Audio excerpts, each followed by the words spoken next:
Welcome to this week's edition of Flashback Friday, your opportunity to get some good review by listening to episodes from the past that Jason has handpicked to help you today in the present and propel you into the future. Enjoy. Welcome to the Holistic Survival Show with Jason Hartman. The economic storm brewing around the world is set to spill into all aspects of our lives. Are you prepared? Where are you going to turn for the critical life skills necessary to survive and prosper?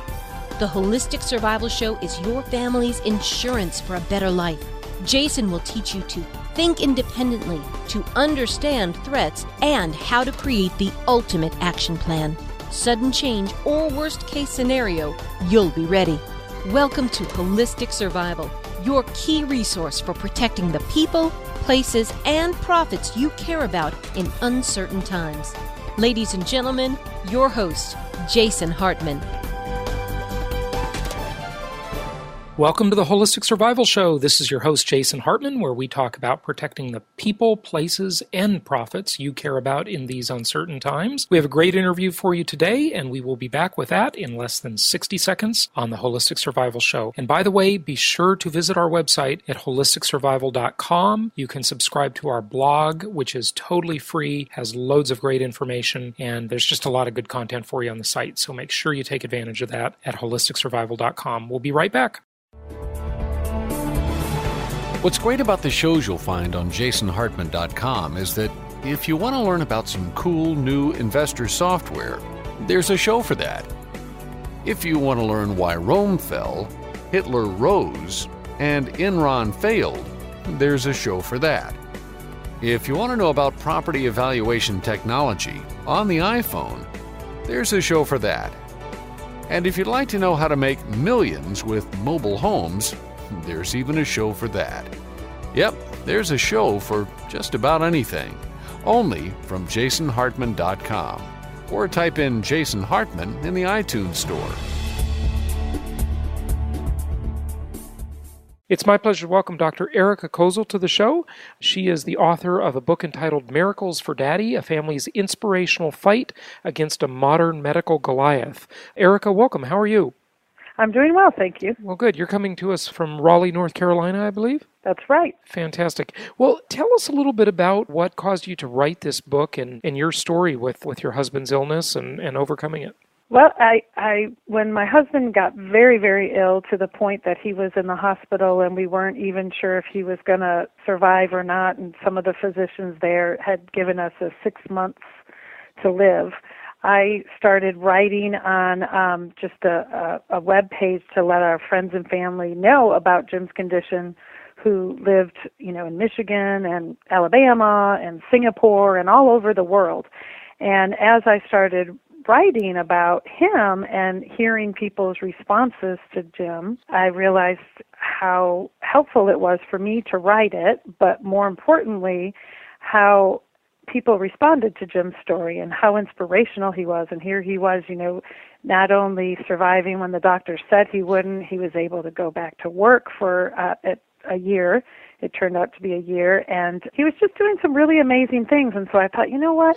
More than just my family and friends need to know about Jim's story. I mean, he really did. Everybody who meets him, even today, says the same thing. Just this man is amazing. His perseverance and his will to live and his quest for the truth is really pretty remarkable. And so that's what prompted me to start writing the book. Okay, so tell us what happened, though. He was sick, and then they couldn't figure out what the sickness was, right? That's right. He had different symptoms here and there, and nobody put them all together, us included. So, for example, he started having these unbelievable, massive headaches, especially after he drank red wine, is what we noticed.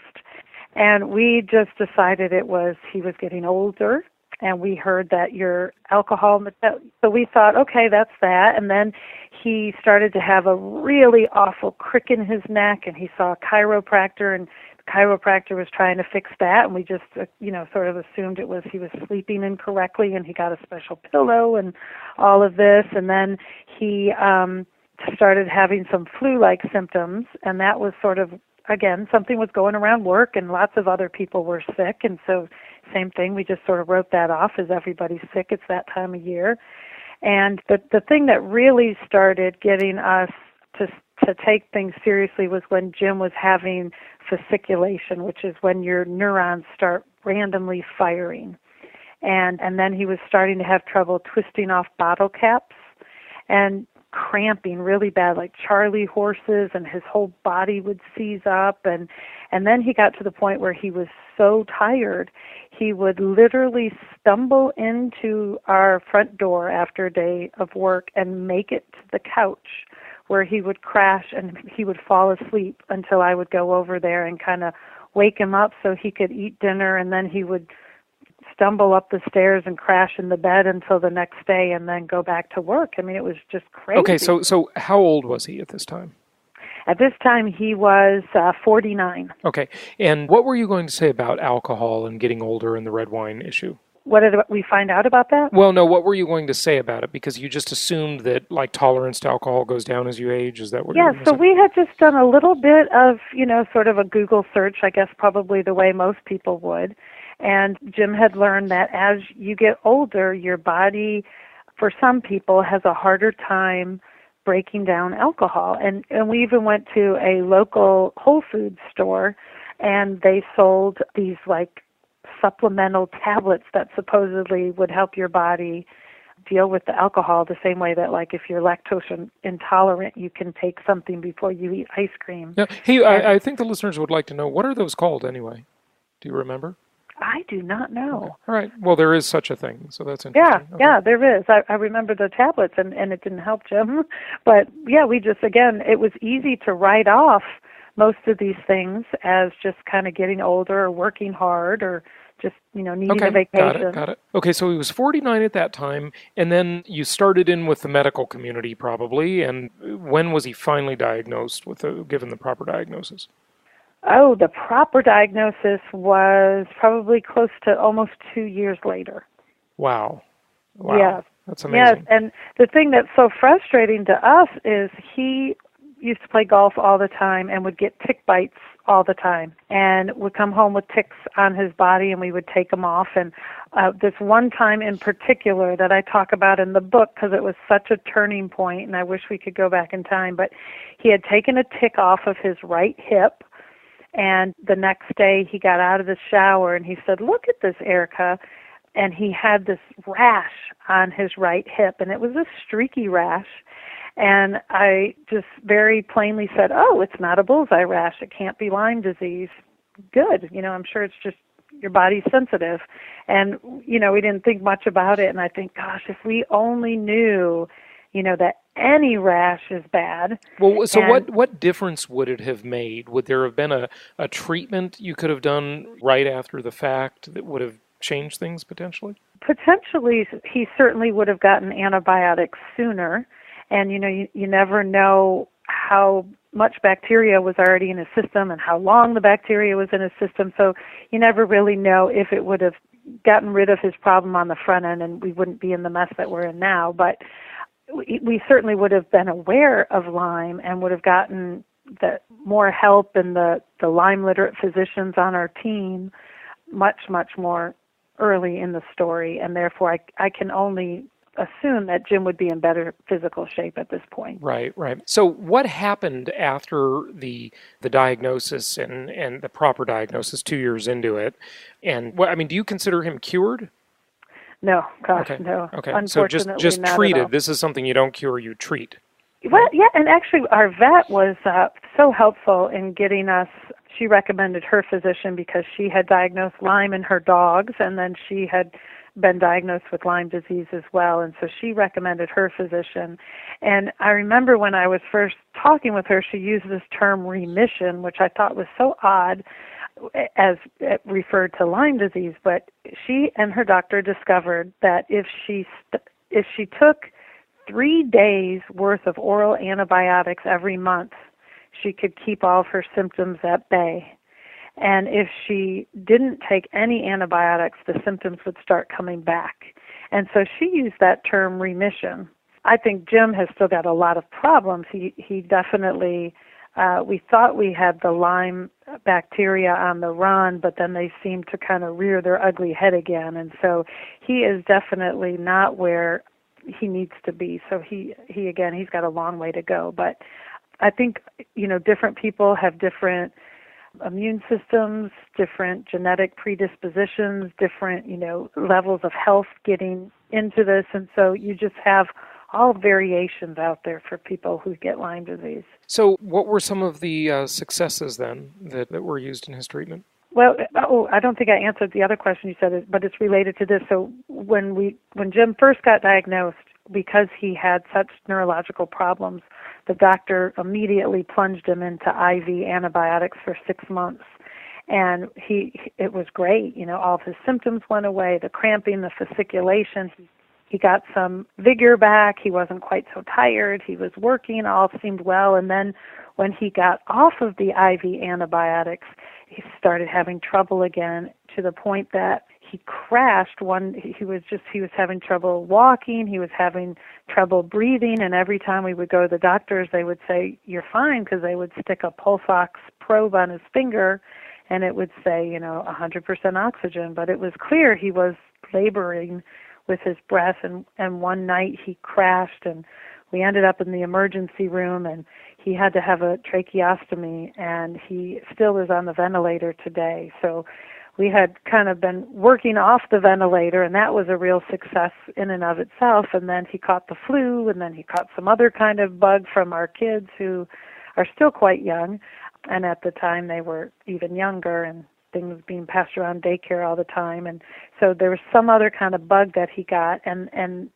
then he had a really hard time since kind of getting back to where he was. So it's like his story is 2 steps forward, 1 step back. So we're moving in the right direction, and that there's he's getting stronger all the time.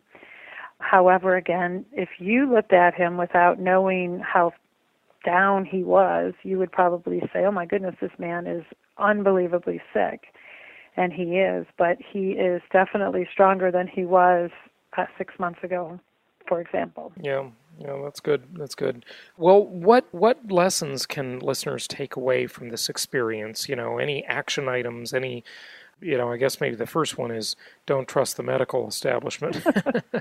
That's for sure. Which I've heard all too many times. Oh, yeah. And with our recent political climate, it's probably going to be worse. I know. It's really such a mess. It's hard to find the treasures, those treasure doctors. They're there, thank goodness. But I think it's unfortunate the way our healthcare system is set up to, obviously you have people entering the medical field with extremely good intentions, and then it's like the way that the system is set up, it forces this ultimately, in and out, ignore kind of system that we seem to have too often. But fortunately, one sort of action item that we learned definitely is to be mindful of your own gut instincts and to keep plugging along and waiting for that good physician to come along. Because I would say to Jim often enough when we would get discouraged, we just need one good guy. We just need one. And it took us a long time to find that one. And then we had so many awful other people that we encountered in the hospital and everything. But since that time, I think we now have 4 good guys on Jim's team. So I think that's huge. And that comes from just, again, believing in yourself, not listening to all of the reports and saying, wait a minute, I'm an intelligent person. I've done my research. My vision is a lot longer than this physician who might be looking at the computer screen and Jim's data for 15 minutes and then coming to a conclusion, right? I've got, years of his ups and downs and, the whole story. And so I think that's really important. We tend to, as a society, really put so much faith in other people's opinions, especially if they're an expert, that we ignore our own gut instincts, which are so valuable. Yeah. Okay. What other lessons? I think that traditional medicine has its place, and Jim would not be here with all the modern technology that is available to us. So, he would not be alive without his ventilator, for example. However, there's such fabulous alternative kinds of support and different modalities out there. So any you'd recommend, like what, acupuncture, any other ideas? He did acupuncture for a long time, and he really enjoyed it, and then it was just too hard to do everything. What we are really enjoying right now are Reiki. So I do Reiki on Jim, so I got some training. And then also there's something called a wet cell battery, which was totally new to me up until about a year ago when I was like, what is that? And this is something that is as its name implies, it's a battery that I make up with all these liquid chemicals into like this large paint can. And you run a solution through it, and you rotate the solution, so it's a new solution every 3 days. Like it could be iodine or camphor or silver. And then you hook it up to Jim's body, and it runs a current through his body. And it's supposed to stimulate his nervous system and his muscles. And then and he meditates, which is, again, I think something that's really important. So while that's kind of going through his system, he meditates. And then 30 minutes later, he gets a massage over his arms and his legs and his back. And we've seen some real progress with that, where his breathing seems to be better as a result of trying this wet cell battery. So we're excited about the possibilities. Good. Yeah. So any recommendations on where someone finds out? Where did you find out about the wet cell battery? Well, it was one of these sort of fortuitous things, like somebody says something, so somebody says. So I was talking to a woman who is involved with the Lyme group in Georgia, and she mentioned a book to me, and I said, I don't know that book. And she said, it helped me so much. So, of course, I ordered it right away. And in the book, they mentioned the wet cell battery. So as Jim and I are reading this book, we're like, wet cell battery, what is this? What is this? And then it led us to the company that makes the wet cell battery, which is BAR, BAAR, BAR.com, and the gentleman, it's a husband-wife team, and Dr. Barr talks to you over the phone and kind of, tries to get a sense of what you want to use it for. And when I told him that, Jim's got Lyme disease and he has ALS symptoms, they have this whole protocol for, again, what to do, what solutions to do, and they have some data to kind of back up that, this might work. And the wet cell battery kit is $238. I'm looking at their website now. That's very interesting. Did you just call it right up as I said that? That's great. Yeah, and Dr. Barr is really great. I mean, just nice guy. Is there one more recommendation that you have? Well, I do. Again, Reiki I find very enjoyable and very helpful.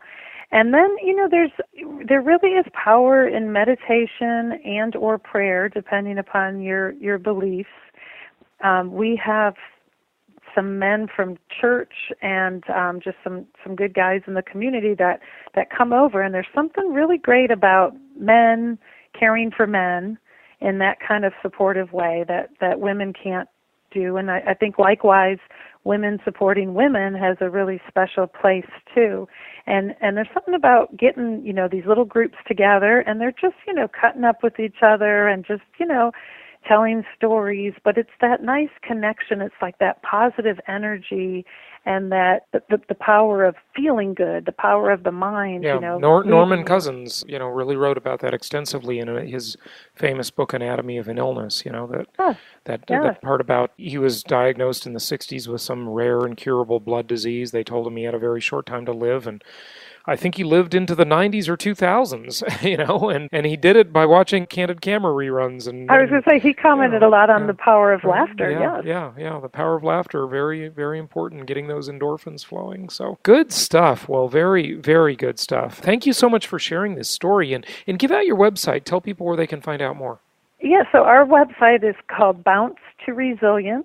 So bouncetoresilience.com, and we have some sort of our philosophy on there. We call them our game strategies of how we've made it this far with such a grave illness. And we also, I write often for some online magazines, and so I have several of my articles on there. And you can get a copy of the book, Miracles for Daddy, on the website, or you can also get the book at Amazon as well. Fantastic.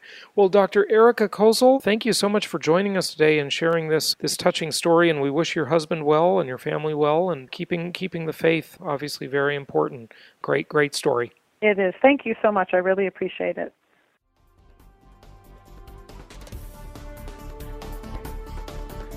Thank you for joining us today for the Holistic Survival Show, protecting the people, places, and profits you care about in uncertain times. Be sure to listen to our Creating Wealth show, which focuses on exploiting the financial and wealth creation opportunities in today's economy. Learn more at www.jasonhartman.com or search Jason Hartman on iTunes. This show is produced by the Hartman Media Company, offering very general guidelines and information. Opinions of guests are their own, and none of the content should be considered individual advice. If you require personalized advice, please consult an appropriate professional. Information deemed reliable, but not guaranteed.